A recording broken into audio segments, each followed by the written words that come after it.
In our house, we have a Harry Potter closet underneath our stairs. It's always dark though when you're going in there. So when I go in here to pretend like it's my 11th birthday and Hagrid is gonna come and rescue me with a birthday cake, I want a sensor light.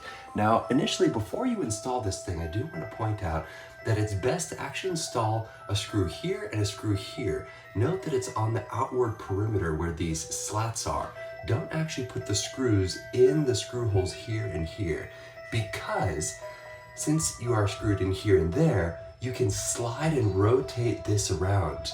So once you put this in position, if it's a little crooked like that, you can just kind of force it a little bit so that it is symmetrical in your Harry Potter cupboard. So let's hop right into the installation of this fantastic sensor light.